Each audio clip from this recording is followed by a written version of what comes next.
my friends, welcome back to my channel. So this is an example of how you shape the content on my channel. I recently put up a video of products that are highly rated at Sephora and Ulta, and it really went off very well. Everybody seemed to really like it, so I switched gears for today's video, and now we're going to be talking about low rated products on Ulta and Sephora and whether I agree with those ratings or not, because I feel like some of them I actually kind of like a little bit. I'm also curious to know what you think about these products if you tried them. So let's go ahead and get into them right now.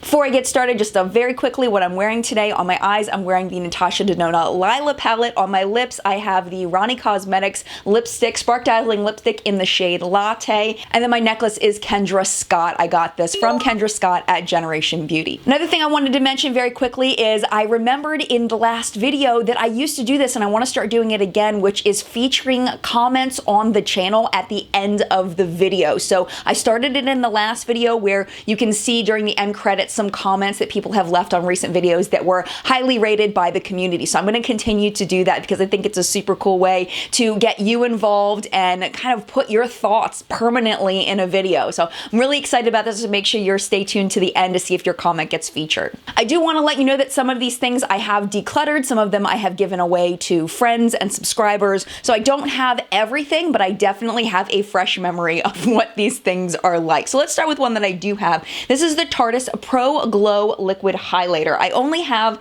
a sample of this, and I was really excited to get a sample with my order at Sephora, I believe. And it's just a baby. This is in the shade Stunner. There are 3 shades available for this. It is $29 for the full size, and I don't think this is that bad. I thought it was okay. I don't know if it's worth the $29 at all, and the reason why I say that is because I feel like it kind of sits on top of my skin rather than kind of melding into my skin and looking like my skin has a natural glow. I feel like either a highlight really looks like it's part of your skin or it just kind of lays on top, and I feel like this is one that kind of lays on top, but I don't think it looks bad. I think it looks fine, but again, I wouldn't pay $29 for it. I would pay $10 for a full size of this, but not $29. This is one I wouldn't even pay 5 cents for. This one's horrible. This is the Too Faced Peach Frost Melting Powder Highlighter in the shade Happy Face. It's beautiful.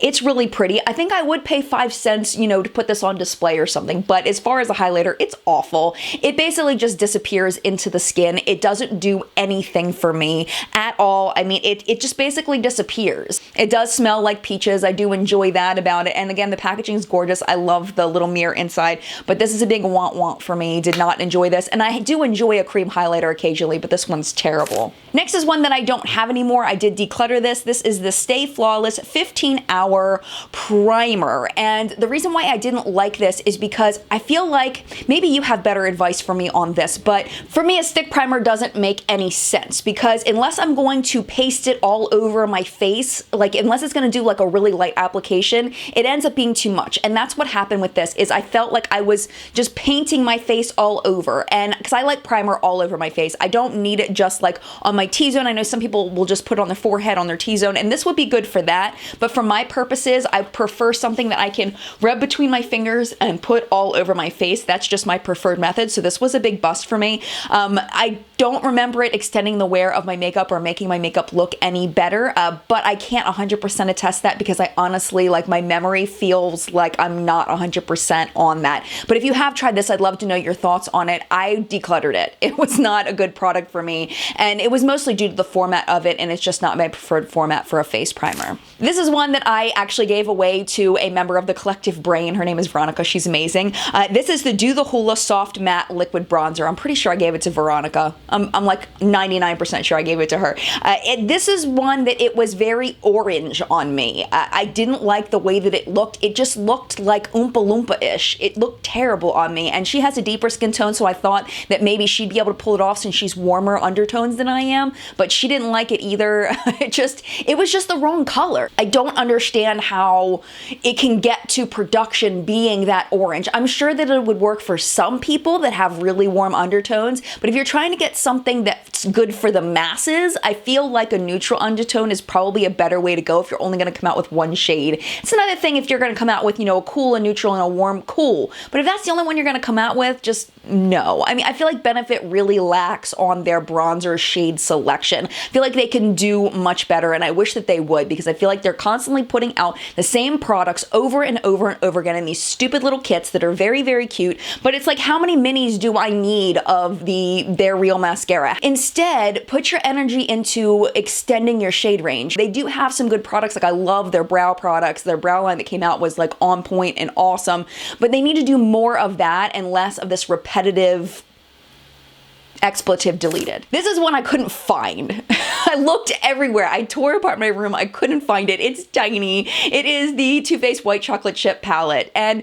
this one I didn't think was terrible. I mean, there were a lot of people that hated this palette. I did a full review of this palette. I didn't like it. I didn't prefer it just because I didn't prefer the shade range. I felt it was very, very light and it didn't offer a lot of variation, but I didn't think the quality was terrible. I thought the quality was fine. It was fine. And I can see some people really enjoying this palette, especially if you are of a lighter skin tone. I can see creating some gorgeous looks with this palette. I didn't think it was that bad, but I mean, it's low rated on Ulta, so I guess a lot of people thought it was bad. My friend, one thing I talked about in that video was my friend Tina Marie over at True Meaning of Radiance. She has a deeper skin tone and she put it on and she just looked like a disco ball. Like, it was like there was nothing she could do about it. It just looked crazy on her because it was such a contrast to her complexion, and she hated it. She absolutely hated it because it just didn't flatter her. They missed it on the shade selection. I wish that they had done a little bit. I know it's the white chocolate chip palette, but if they had kind of maybe thrown something in there to give it a little more oomph, a little more depth, a little more, you know, variation, I think that would have been smart. But, you know, I get it. It was the white chocolate chip palette. It is what it is. And again, I don't hate this palette. It's fine. It's just not fantastic. This is one that is, in my mind, the worst mascara I have ever tried. This is the NARS Audacious Mascara. And the big issue I have with this is the wand. The wand is stupid. It is straight up stupid. It's like putting a fork through your eyelashes. It's got these really wide, spread apart bristles. And it's like, it doesn't even touch the lashes. They're so like all over the place. Like, how do you even coat all of your lashes? Because lashes are, you know, they're pretty close together, but the spacing of it, it's just ridiculous. If I remember correctly, it's also a very wet mascara. So getting it to actually get on the lashes and coat them evenly is basically impossible, in my opinion. I've had the worst time with this mascara. If you love this mascara, please know that I'm not insulting you.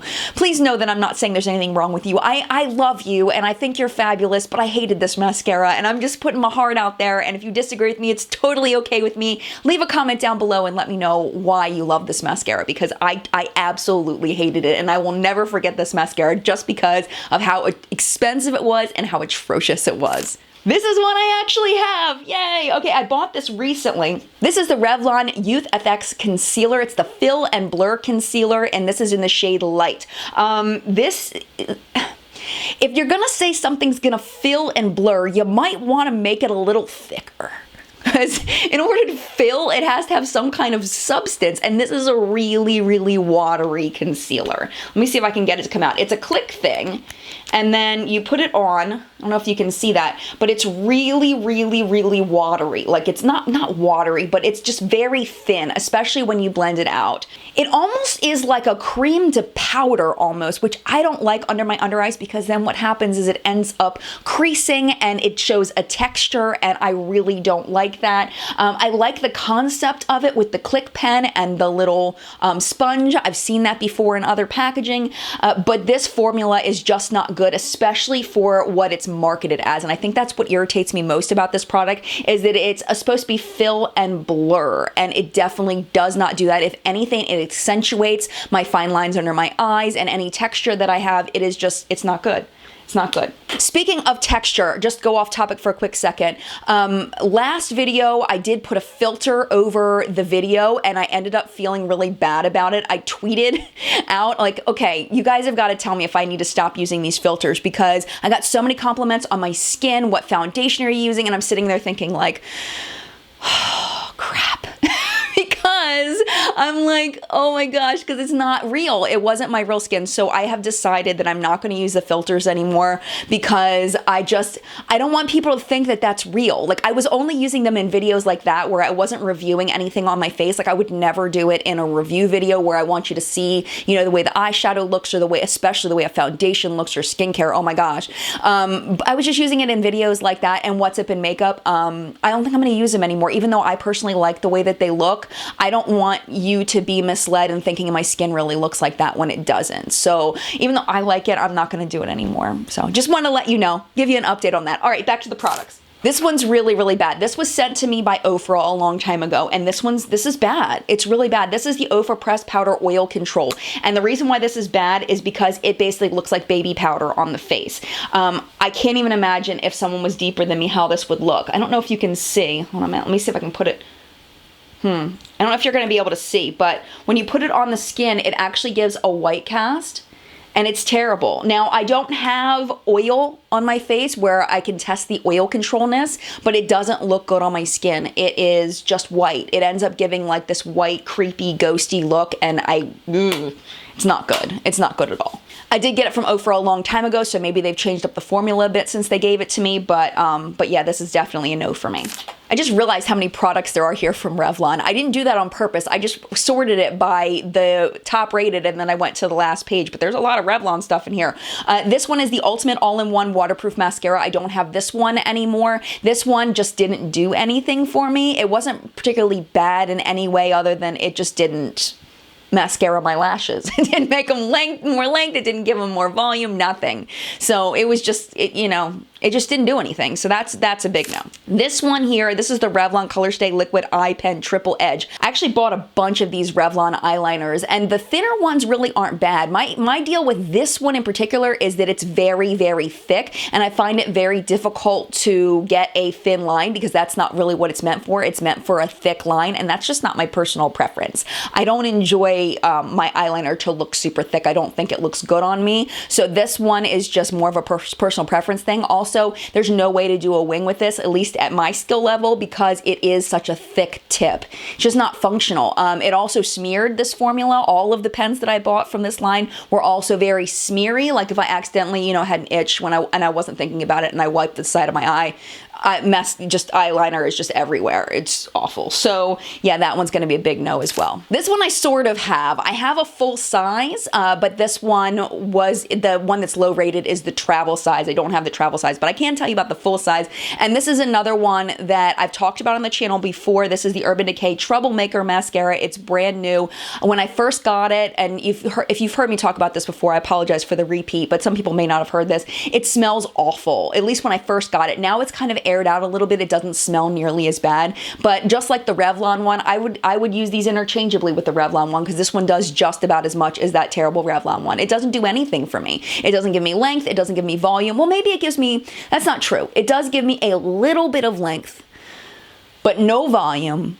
And it's not worth the price. The sample size is $11. I forget how much the full size is, but this is definitely a no. The packaging is gorgeous. It's beautiful. It's just the formula is not good. The brush is fine. The wand is fine. There's nothing, I mean, it's kind of spiky, but I don't find it to be ultra pokey or anything. But yeah, it's just not good for me. It doesn't do anything. I need my mascara to give me some oomph. I got little wimpy lashes and gotta give me something. Give me something to make my lashes go boom, This is one I recently talked about in a favorites and fails video. This is the Whoosh Beauty Eyeliner Wheel. My biggest complaint about this is the price point. The price point is stupid on this. This is a $29 piece of plastic.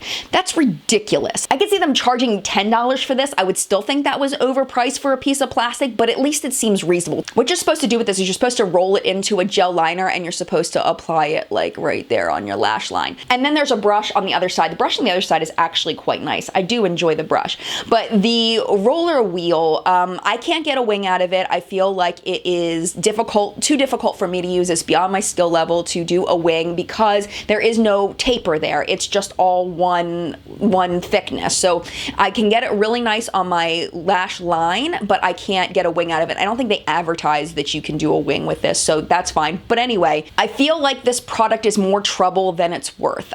I feel like using this brush is so much easier that there's no real point to using the wheel, and you can get a brush like this for much cheaper, and just no. It's a big no, unfortunately. Another mascara, the So Lashy Mascara by CoverGirl. This is one that I did throw out. Just the wand is super gimmicky. Again, does nothing. Just nothing. It does nothing. And it made me sad because I was really excited because James Charles was part of the campaign for this. And back then, you know, he just become the first male CoverGirl, and I thought that was so cool, and that was why I bought it. And the mascara was awful. It was not good. With mascaras, one thing I want to mention, since I have mentioned a few mascaras, I don't usually have problems with flaking and smudging on my lashes. I don't know why. It doesn't matter the mascara. I don't have problems with flaking and smudging, so I can't really speak to that when it comes to mascaras. If it's gonna flake and smudge on me, it's really, really bad. None of these mascaras have flaked and smudged on me, but that doesn't mean it won't on you, if that makes sense. I don't have particularly watery eyes, and for whatever reason, a lot of mascaras don't flake on me. I don't know why. It's very weird. But yeah, I did want to mention that because I know that there are going to be questions about that. So if you've tried any of these mascaras and they have flaked or smudged on you, definitely leave it in the comments below so we can all learn from you on those points. And the last one is another product that I have mentioned on the channel before. It is the Tattoo Junkies lip paints. I bought a bunch of these because I was going to do a full review on them because I thought they were so cool. The ones that are the lowest rated are the Velvet lip paints. Here's one of the Velvet loose powders or whatever. They're basically like shimmer eyeshadows, but they're lip safe. And what you do is you put on the liquid lipstick and then you tap it over your lips to give you a like velvet finish. Or they have ones that are like sugar, where they're like, you know, they look like sugar on your lips, just to give really cool Instagrammy lip effects. The liquid lipsticks are so insanely drying. They flake. They're very uncomfortable. Like, I can handle a relatively dry liquid lipstick and be okay. These I couldn't even handle. Like, it was so uncomfortable that I had to put something over top and or completely remove it in order to go through my day. It was just insanely uncomfortable. The lip effects, the one that is the lowest rated, I actually didn't hate as much as the ones that were like the sugar ones, the ones that were like the glittery ones. And it's just because of the nature of them that they get in your mouth and then you chomp on them and it's like eating sand. It's just very uncomfortable. So if you're going to buy these, I would recommend buying them specifically for like Instagram looks or Halloween coming up, something like that. But with you know, an everyday day kind of look, it's just not functional because of the comfort level, at least in my opinion, the flakiness, and, you know, eating the product by accident, which is disgusting. If as you were watching this video you had strong feelings about really loving or really hating any of these products, I would love to know your thoughts down in the comments below. We are the collective brain of makeup awesomeness. This is not a channel about me. This is a channel about us. We all have different perspectives and different opinions and different skin types and different skin tones, and different products work on us. There may be someone that's just like you that you can help in the comments down below. So definitely leave your thoughts so we can all learn from you. Your opinion is so valuable. Thank you so much for watching this video. If you enjoyed it, definitely make sure you hit the subscribe button. I put out typically 9 videos per week, 5 makeup minutes, which is makeup news, and then a makeup news show full length on Sundays. Again, this week I am not going to be here because I'm going to be on my trip to the West Coast. Make sure you're following me on Snapchat to find out what my secret project is. I think you're going to be so excited when you find out what it is, and I can't wait to share it with you. I am right now, as we speak, actually on an airplane over to the West Coast. If you follow me on Snapchat right now, you will probably be able to see where I am traveling to. I'm planning on snapping the location of where I am going, so hopefully you'll be able to see that when you go over to my Snapchat right now. It's just Jen Loves Reviews. You have to make sure you type in the whole name, Jen, JenLuvsReviews. You have to type in the whole thing and search and follow me so you can follow me on my fabulous trip this weekend that I'm so excited about. Oh, I got distracted again. I keep doing that. So I do put out 6 makeup news shows, and then I also do 3 other tips, tricks, review videos through the week. So if that sounds good to you, hit that subscribe button, and mad love to you, my friend. Have a great weekend, and I will see you in a video soon.